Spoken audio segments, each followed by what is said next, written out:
Good morning, my YouTube viewers. It's Palestine here. I wanted to make another video for you. And in this video, what I wanted to do is I wanted to be a carryover from the video that I made yesterday when I posed the question as, do the people I live with have to be held accountable for my cancer diagnosis? And in that video, I said that the police wouldn't do anything. So in this video, I want to talk about how the police failed to protect me. Not only did they fail to protect me, they also slandered me and libeled me. And I want to explore, is the fact that the police were negligent in their duty of care to me, was that a contributory factor in my diagnosis of breast cancer?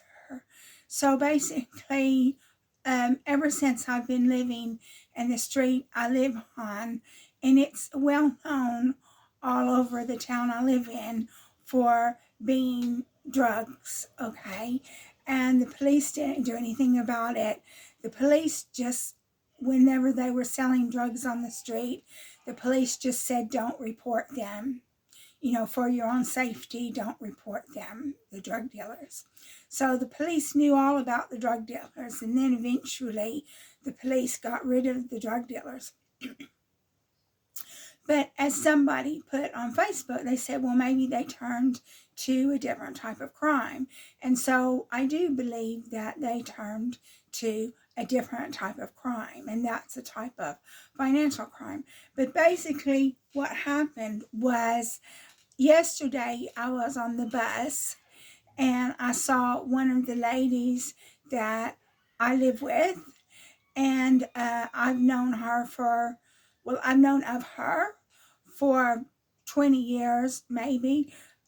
Whenever I was living in another apartment, she lived above me. And I remember when all of the harassment that I was enduring was going on. I remember she saw me on the bus and she says, "Oh, how are you?" Because basically, she knew what was going on. She knew that I was being harassed. She knew that. That's why she looked at me and said, "Oh, how are you?" And yesterday, when I saw her on the bus, she sat in the seat in front of me and she didn't say anything to me. So basically, that tells me that the harassment abated for the time being. But I believe it was because when I got sectioned a second time, the housing officer admitted that he or she believed the people I lived with had something to do with what was going on. And I don't know if that was related back to the people I live with or not, but I think they probably were worried that if anything else happened, then they would be held responsible for what went on. But that's another issue. That's to do with my video yesterday when I was saying to the people I live with, should they be held accountable for me getting cancer? And me personally, I think they should be held accountable, but that's never going to happen. And in this video, I'm talking about the police. Should the police negligence be held accountable? So the first instance, whenever I was harassed out of Foster Wheeler, I contacted the police and I made a complaint about Foster Wheeler to the police, and the police didn't do anything.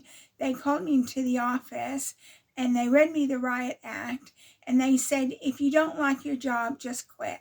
So basically, although Foster Wheeler was a very corrupt company, they were performing criminal activities inside the business and outside the business, and the police wouldn't investigate. They just said that if you don't like your job, just quit. And so eventually, as I said in a previous video, it was whistleblowers who reported Foster Wheeler for their corrupt business practices. Now, in the corporate literature, corporate literature will say that Foster Wheeler reported themselves, but that's not true. That's not the case. That never happened.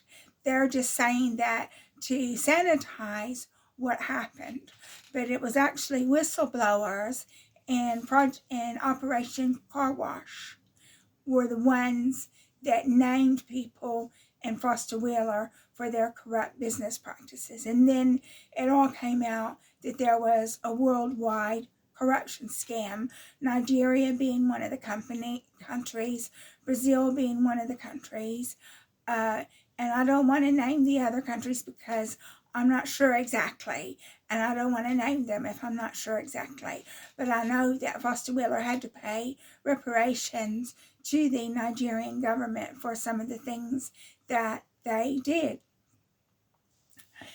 And so the police didn't do anything. It was the Serious Fraud Office finally, because whistleblowers reported Foster Wheeler, that the Serious Fraud Office finally did something. And the SEC, the Security and Exchange Commission, and other American organizations finally did something. But they didn't do anything about the way that Foster Wheeler treated its employees. And so then I couldn't do anything. I wrote numerous agencies, I wrote numerous police forces to try to tell them what Foster Wheeler was doing, and of course nobody would do anything. And I was very naive at the time, whereas I really believed that if I told people what was happening, that it would stop, that they would do something about it and it would stop. But little did I know that no, it wasn't going to stop, because the police are in on it, the government's in on it, everybody was in on it. It was only in Operation Car Wash that they named people, that they decided that they had to do something, because it was people in Brazil were naming people. So that was whenever I was harassed out of Foster Wheeler. The police wouldn't do anything.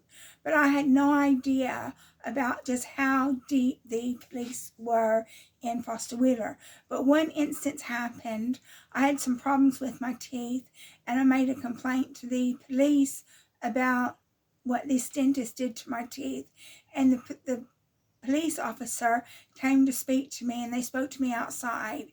And one of the things that she asked me was, did I have mental health problems? Because I made a complaint to the police because the dentist did something to my teeth. They're asking me, did I have mental health problems? Well, what I didn't know then, but I do know now, is that if you have a diagnosis of a mental illness, the police don't have to do anything for you. They don't have to respond to you.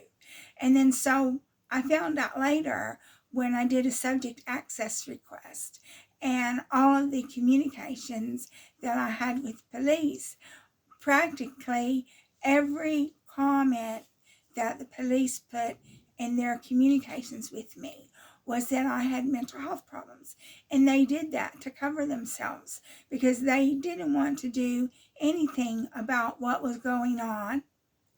But even though they didn't want to do anything about what was going on, they wanted to cover themselves. So they said I had mental health problems. It didn't matter what was going on. They said I had mental health problems. And then that's their catch-all, so they don't have to do anything. And I even made a complaint to the information commissioner about what the police had put in their records on me. And the information commissioner said that the police are allowed to keep their opinions in the records. So basically, the police said in their opinion that I had mental health problems, so they didn't have to do anything. And in my previous video yesterday, I was talking about how my neighbor had died.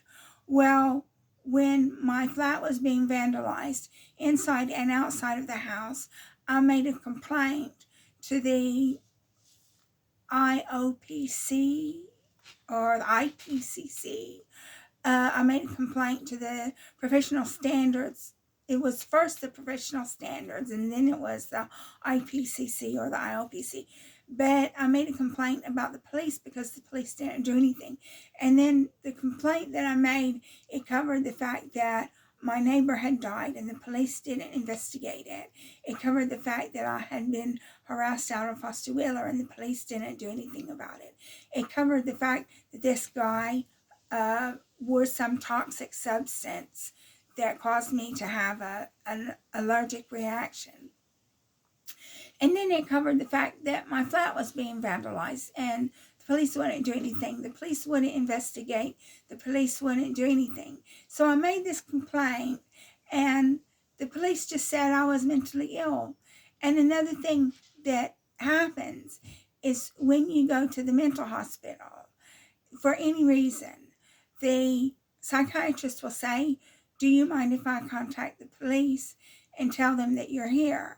And then so what happens is when the mental hospital contacts the police, then the police have it in your records that you're in a mental hospital. So when you do phone the police won't do anything because they say, well, we have it in your records that you're under the care of the mental hospital. So you need to go to the mental hospital and have this dealt with at the mental hospital. So it's just, you can't win. If you're a victim of a crime, you can't win because you'll get routed to the mental hospital. The mental hospital will say you're mentally ill, and then the mental hospital will phone the police and tell them that you're mentally ill. And then if you try to make a complaint to the police will say, well, you're under the care of the mental hospital, so you need to go back to the mental hospital. And this was my personal experience of what happened. So the police, even though my flat was being vandalized inside and outside, and they were making it to where it wasn't safe for me to live there. It wasn't even safe for me to walk up the stairs. Police wouldn't do anything. They wouldn't investigate. They just said, oh, well, we've increased patrols on the street. Well, it wasn't doing any good to increase the patrols on the street. And the reason why that is because it was people in very close proximity to me that were doing it. So the police needed to have an undercover operation to find out what was going on. Now, I personally believe this was financially motivated. As I said in my previous video, I'm a minority where I live. So there's a possibility that it could have been racially motivated. But I think it was financially motivated. I think that they were intending to benefit financially from my demise. And that didn't happen. And I don't know why they stopped. I think they stopped because the housing officer relayed back to the people who were saying things about me that they believed they were partly responsible for what was going on. So if anything else happened, then the people in very close proximity to me would have been held accountable for that. So I think that's why they decided to cease and desist. But they didn't get any money out of me. I don't know. They didn't get any money, not yet. But the police did nothing. I even received, when I made a complaint to the police said, well, we're rejecting your complaint. You can appeal it if you want to appeal it. So I appealed the complaint. And then the police, whenever I appealed the complaint, the police wrote me a letter and they said, we're not going to respond to any more of your correspondence. If you write us again, then what we're going to do is we're just going to file it away. So the police were just giving me the middle finger. They just gave me the middle finger, and just said they weren't going to investigate what was going on. And so you can't, I know that the police don't help people. The police don't protect people. What the police do is they protect the elite. Like they protected Foster Wheeler, and because Foster Wheeler paid business rates, council tax, and they protect the elite and they keep order, but they don't protect normal, ordinary people. And that's one thing I found out. That's one thing that I found out is the police don't protect normal, ordinary people. And so the police could have investigated what was going on where I live, and they could have had an undercover operation. I think that because I live in a cooperative, they got my signature. And I think they probably forged my signature on some type of insurance documents. That's what I think happened. But obviously, I can't prove that because I'm the victim, I'm the target. But that's what I think happened, that they got my signature and they forged my signature on some type of insurance documents. But the police didn't help me, and you can't phone the police won't help you. It was just an appalling situation. So I know now, don't call the police because the police won't help you. The police are not here to help protect ordinary people. They're here to keep order. They're here to protect the elite and to keep order. They're not here to protect ordinary people. So I think that the stress of the police not protecting me, the police lying about me in their documents that they have on me, and not doing anything about Foster Wheeler, and not doing anything about the place where I live, I think that that contributed to my diagnosis of getting breast cancer.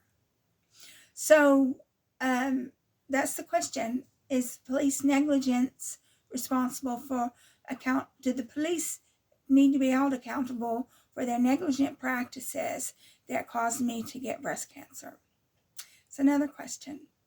So I'm going to go ahead and conclude this video. If you like my video, please like and subscribe. And thank you very much for watching my video. I'm going to be making another video for you very soon.